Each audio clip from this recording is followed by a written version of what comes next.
The chupacabra attacks, Latin America. परिचय। Chupacabra का रहस्य। चुपाकाब्रा एक ऐसा डरावना और रहस्यमय प्राणी है जो लैटिन अमेरिका के कई हिस्सों में अपनी भयानक उपस्थिति से डर और आतंक फैलाता है। इसके बारे में कई भूतिया और खौफनाक कहानियां सुनी जाती हैं और लोग यह मानते हैं कि यह प्राणी जानवरों का खून चूसता है। 1990 के दशक में चुपाकाब्रा के हमलों की घटनाएं बढ़ने के बाद यह प्राणी एक मिथक से बढ़कर एक वास्तविक डर बन गया। इस वीडियो में हम चुपाकाब्रा के हमलों, इसके रहस्यमय उत्पत्ति और इससे जुड़े भयावह अनुभवों की पूरी कहानी बताएंगे। चुपाकाब्रा की उत्पत्ति। रहस्यमय शुरुआत। चुपाकाब्रा का नाम लैटिन शब्द चुपा, जो चूसने को दर्शाता है, और काब्रा, जो बकरी को दर्शाता है, से लिया गया है और इसका मतलब है बकरी का खून चूसने वाला प्राणी। पहली बार इसे 1950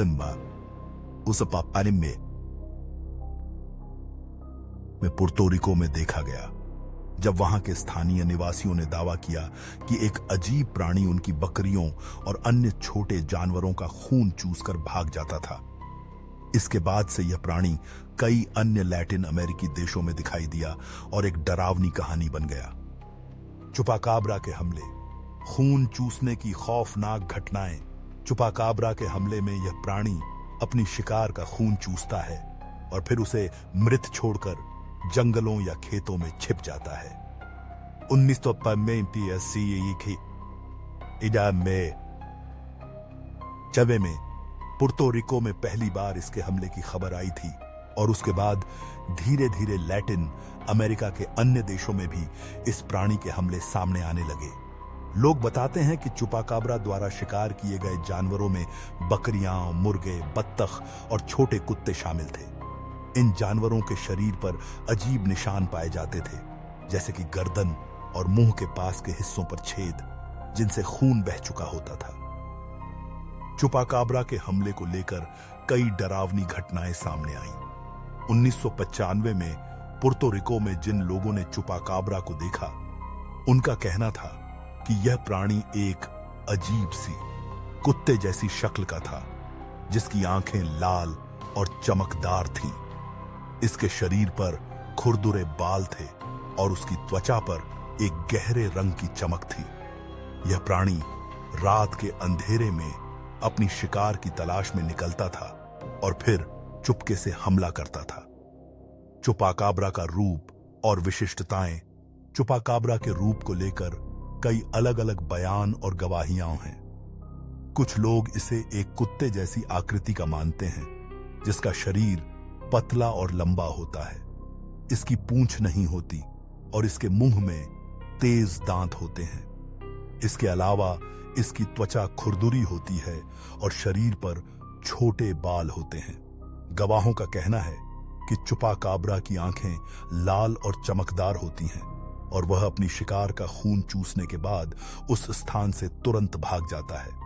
दूसरी ओर कुछ लोगों ने इसे एक एलियन जैसी आकृति का बताया है, जिसमें बड़े सिर और अजीब हड्डियां होती हैं। कुछ मामलों में इसे एक नरभक्षी राक्षस के रूप में भी देखा गया है, जो रात के समय अपने शिकार पर हमला करता है और उनका खून पी जाता है। चुपाकाब्रा और वैज्ञानिक दृष्टिकोण। चुपाकाब्रा की उत्पत्ति और उसके अस्तित्व को लेकर वैज्ञानिकों का मानना है कि यह किसी दुर्लभ या निडर जानवर की उपस्थिति हो सकती है। कई वैज्ञानिक यह मानते हैं कि चुपाकाब्रा दरअसल एक प्रकार का कुत्ता हो सकता है, जिसमें बीमारी या विकृति के कारण उसकी शक्ल और व्यवहार बदल गया हो। विशेष रूप से इसके शरीर में बदलाव और उसका आक्रामक व्यवहार इसे एक सामान्य कुत्ते से अलग बनाता है। कुछ वैज्ञानिक इसे कुत्ते का रोग मानते हैं, जिसमें कुत्ते की त्वचा पर खून चूसने वाली सूक्ष्म कीड़े होते हैं, जो उसे अधिक आक्रामक बना देते हैं। हालांकि अब तक चुपाकाब्रा के अस्तित्व को लेकर कोई ठोस प्रमाण नहीं मिले हैं और इसे अधिकांश वैज्ञानिक महज एक मिथक या अफवाह मानते हैं। चुपाकाब्रा के हमले की अन्य घटनाएं। 1995 के बाद चुपाकाब्रा के हमले और घटनाएं लैटिन अमेरिका के विभिन्न देशों में फैल गईं। पुर्तो रिको, मैक्सिको, चिली और यहां तक कि अमेरिका के दक्षिणी हिस्सों में भी इसके हमलों की रिपोर्ट्स आने लगीं। 2000 में मैक्सिको के युकाटन प्रायद्वीप में चुपाकाब्रा के हमले की एक प्रमुख घटना घटी, जब एक किसान ने दावा किया कि उसकी बकरियों का खून चूस लिया गया था। इसके बाद कई अन्य किसानों ने भी इसी प्रकार की घटनाएं सामने रखी। चिली में भी 2000 के दशक की शुरुआत में चुपाकाब्रा के हमलों की खबरें आई थीं, जहां लोग बताते थे कि उनके मुर्गे और बकरियां बिना किसी शारीरिक नुकसान के मर जाती थीं, लेकिन उनके शरीर पर खून की कमी होती थी। इन घटनाओं ने चुपाकाब्रा के डर को और भी बढ़ा दिया। चुपाकाब्रा और सुपरनेचुरल विश्वास लोगों में यह विश्वास है कि चुपाकाब्रा केवल एक सामान्य प्राणी नहीं है, बल्कि यह किसी प्रकार का राक्षस या अलौकिक प्राणी हो सकता है। कुछ स्थानीय लोग इसे एक प्रकार के शापित प्राणी मानते हैं, जो किसी विशेष उद्देश्य के लिए भेजा गया हो। कुछ लोक कथाएं कहती हैं कि चुपाकाब्रा किसी प्राचीन गहरे श्राप का परिणाम है, जो किसी समय पवित्र भूमि या देवी देवता द्वारा भेजा गया था। इसके अलावा कई लोग इसे एक राक्षसी जीव के रूप में देखते हैं, जो जानवरों का खून पीकर अपनी शक्ति को बढ़ाता है। कुछ गवाहों का कहना है कि चुपाकाब्रा के हमले के बाद वहां अजीब घटनाएं होती हैं, जैसे कि घरों में बिजली का अचानक बंद होना या मानसिक स्थिति में गिरावट आना। चुपाकाब्रा के अस्तित्व को लेकर विभिन्न थ्योरीज चुपाकाब्रा के अस्तित्व को लेकर कई थ्योरीज पेश की गई हैं, लेकिन कोई भी पूरी तरह से साबित नहीं हो पाई। कुछ प्रमुख थ्योरीज में शामिल हैं एक प्रकार का विदेशी प्राणी। कुछ लोग मानते हैं कि चुपाकाब्रा एक विदेशी प्राणी है जो पृथ्वी पर किसी अन्य ग्रह से आया हो। यह थ्योरी एलियंस और अंतरिक्ष से जुड़ी घटनाओं से जुड़ी है। बीमारी या विकृति का परिणाम। वैज्ञानिकों का मानना है कि चुपाकाब्रा वास्तव में एक सामान्य जानवर हो सकता है, जो किसी बीमारी के कारण अधिक आक्रामक हो गया हो और जानवरों का खून चूसने की प्रवृत्ति विकसित कर ली हो। अलौकिक प्राणी। कुछ लोग इसे एक अलौकिक प्राणी मानते हैं जो किसी अज्ञात उद्देश्य के लिए पृथ्वी पर आया हो।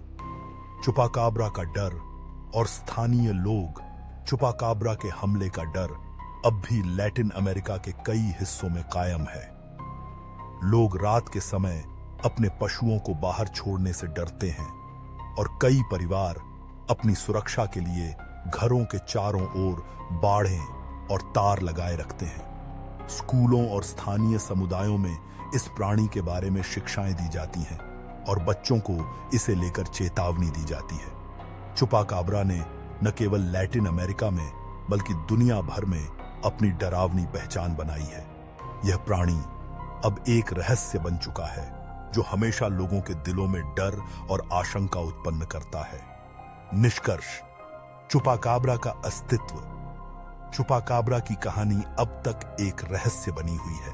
क्या यह वास्तव में एक खौफनाक प्राणी है या यह महज एक मिथक और अफवाह है?